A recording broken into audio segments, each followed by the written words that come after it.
लेकिन एक बड़ा आरोप यहाँ पर नवनीत राणा और रवि राणा की तरफ से भी लगाया गया है। वो फेसबुक लाइव में इस बात का जिक्र कर चुकी हैं कि एक तरफा कार्रवाई हो रही है। मेरे घर के बाहर इतनी बड़ी संख्या में शिव सैनिक जुटे हुए हैं, उन्हें डराने धमकाने की कोशिश कर रहे हैं, उनके खिलाफ अब तक कोई कार्रवाई नहीं हुई।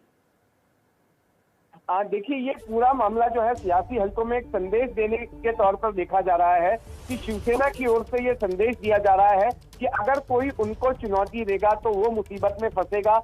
जिस तरह से नवनीत राणा और उनके पति रवि राणा ने चैलेंज दिया था शिवसेना को कि हम आएंगे आपके घर के सामने, मातोश्री के सामने, उद्धव ठाकरे के घर के सामने और हनुमान चालीसा का पाठ करेंगे, तो उसके बाद ये सारा कुछ हुआ। शिवसैनिकों का जमावड़ा इनके घर के बाहर हुआ, मातोश्री के बाहर भी शिवसैनिक बड़े पैमाने पर जमा हुए और अब जो है ये आपराधिक मामला भी इनके खिलाफ दर्ज करा दिया गया है। क्योंकि सत्ता इस वक्त शिवसेना के पास है, महाराष्ट्र में उद्धव ठाकरे मुख्यमंत्री हैं, तो ऐसे में एक यही संदेश दिया जा रहा है कि अगर जो भी ठाकरे सरकार से पंगा लेने की कोशिश करेगा तो उसका यही हश्र हो सकता है, उसके खिलाफ मामला दर्ज किया जा सकता है। यही बात फिलहाल सियासी हलकों में देखी जा रही है और ऐसा आरोप जो है नवनीत राणा के जो समर्थक हैं, जो दूसरी पार्टियां हैं, जो जैसे कि बीजेपी समर्थन में सामने आई है, एमएनएस समर्थन में सामने आई है, उनकी ओर से कुछ ऐसी बातें कही जा रही हैं। जितेंद्र, एक चीज मैं चाहूंगी आप यहाँ पर क्लियर कीजिएगा कि पुलिस मामला दर्ज हुआ, शिकायत दर्ज कराई गई है,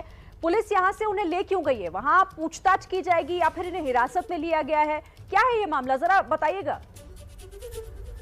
देखिए, अब तक इस पूरे मामले में आधिकारिक जानकारी पुलिस की तरफ से कुछ भी नहीं दी गई है। जो जानकारी अब तक आई है वो शिवसेना के नेताओं की तरफ से आई है। जो शिवसेना के युवा सेना, जो शिवसेना की युवा इकाई है, उसके नेता हैं वरुण सरदेसाई। इन्होंने खार पुलिस थाने में शिकायत दर्ज कराई है राणा दंपत्ति के खिलाफ कि इन्होंने उद्धव ठाकरे को लेकर जो है विवादित बयान दिए और साथ में जो है भड़काऊ भाषण दिया। इस तरह की शिकायत उनकी ओर से दर्ज कराई गई। ये जानकारी खुद शिवसेना दे रही है और उसके बाद में हम सीधे ये कार्रवाई होते हुए देख रहे हैं कि राणा दंपत्ति को उनके घर से नीचे उतारा जाता है और उसके बाद पुलिस की गाड़ी में बिठाकर उन्हें निकाला जा रहा है। तो अब किन धाराओं के तहत ये मामला दर्ज हुआ है, अब तक मुंबई पुलिस ने हमें ये नहीं बताया है। ठीक है जितेंद्र, जैसे ही कोई जानकारी होगी फौरन आप बताइएगा। एक बार फिर से मैं रौनक के पास जाना चाहूंगी क्योंकि रौनक उस गाड़ी के पीछे ही है, लगातार उसे चेस कर रहे हैं जिसमें इस वक्त पुलिस लेकर जा रही है राणा दंपत्ति को। रौनक, आप कहां पहुंचे हैं और कितना वक्त अभी और लगेगा खार स्टेशन पहुंचने में? जी देखिए, यहाँ से करीबन 20 मिनट का समय लग सकता है क्योंकि जिस तरह का ट्रैफिक है, चूंकि पुलिस ने बैरिकेटिंग कर मीडिया की गाड़ियों को रोक दिया था और उनकी गाड़ियों को आगे लेकर गए हैं। जो अभी जानकारी मिल रही है कि इस वक्त राणा जो दंपत्ति है वो खार पुलिस स्टेशन के नजदीक पहुंच चुके हैं। और मुख्य तौर पर जो आपने सवाल जितेंद्र जी से पूछा था कि किन धाराओं के तहत ये मामला दर्ज किया गया है, फिलहाल इस बारे में कोई आधिकारिक तौर पर जानकारी नहीं मिली है। लेकिन जो शिवसेना के नेता साफ तौर पर बता रहे हैं वो ये है कि जिस तरह के भड़काऊ भाषण उन्होंने दिए उसी को लेकर ही शिकायत दर्ज कराई थी और उसी को लेकर ये धाराओं के तहत मामला दर्ज किया जाएगा। लेकिन बड़ा सवाल जो नवनीत राणा और विपक्ष उठा रहा है वो ये है कि क्या इस तरह की एक तरफा कार्रवाई जो है वो की जानी चाहिए। केवल चैलेंज देने की कोशिश की, हिंदुत्व के मुद्दे पर बात करने की कोशिश की, तो उसको लेकर इतना बड़ा हंगामा जो है वो शिवसेना ने यहाँ खड़ा किया। इसको लेकर कई तरह के सवाल जो है वो विपक्ष उठा रहा है और नवनीत राणा का भी साफ तौर पर कहना है कि चूंकि महाराष्ट्र में शिवसेना की सरकार है, सुबह के वक्त सुबह 8 से 9 बजे की मैं आपको बात बता दूं शिरीन, हम लोग यहाँ पर मौजूद थे।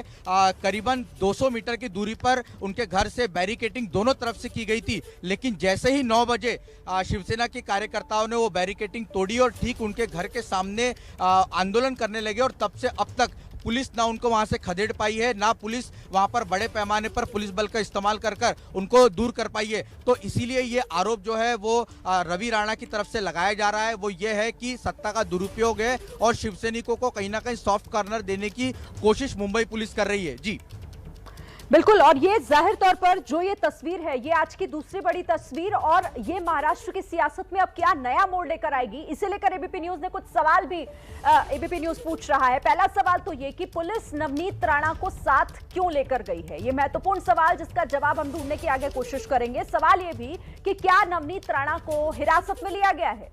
सवाल यह भी उठता है कि क्या नवनीत को पुलिस मुंबई से बाहर छोड़ेगी, जैसा कि इस तरह की भी बातें सामने आ रही है।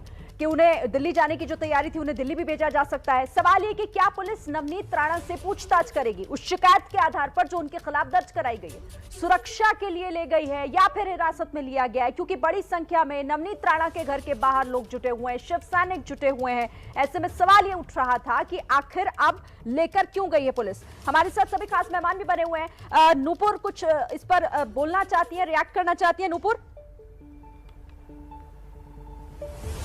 मैं बहुत देर से वेट कर रही हूँ शिरीन जी। बहुत अच्छा हुआ आपके संवाददाता ने बताया कि अभी तक ये पता नहीं चला कि इनके ऊपर किस दफाओं के तहत, कौन सी धाराओं के तहत इनके ऊपर केस दर्ज है। आपका सवाल याद आ गया शिरीन जी मुझे। आपने कहा इन्होंने कानून कैसे अपने हाथ में लिया, मतलब कोई मामला नहीं है लेकिन अरेस्ट कर जाओ। हमारे को वसूली करने के लिए आरोप लगाया था बेतथ्य ये एनसीपी के प्रवक्ता ने। महावसूली अगाड़ी उल्टा चोर कोटवाल को डांटे। आप भूल गए इतनी सरगर्मी और जोर अगर अनिल देशमुख और नवाब मलिक को अरेस्ट करने में लगाते तब तो लगता कि कानून का राज है। यहाँ पे कानून अगर हाथ में कोई ले रहा है तो केवल महावसूली अगाड़ी सरकार, जो केवल वसूली में लिप्त है, जिसके लिए आदरणीय उच्च न्यायालय सर्वोच्च न्यायालय को बीच में दखलंदाजी करके कहना पड़ता है जाओ अपने गृह मंत्री को जेल में भेजो, जाओ उसके ऊपर केस दर्ज करो। मैं एक सवाल पूछूंगी, नवाब मलिक के ऊपर बहुत संगीन आरोप है, बहुत सीरियस धाराओं के तहत केस दर्ज है, आज तक उनका इस्तीफा क्यों नहीं हुआ काउंसिल ऑफ मिनिस्टर्स से?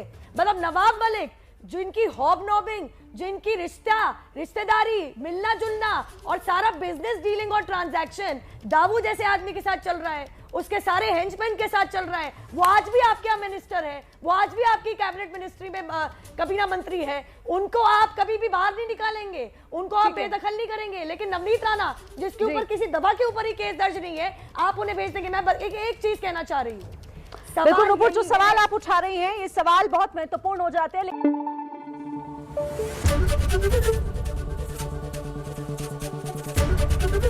एबीपी न्यूज आपको रखे आगे।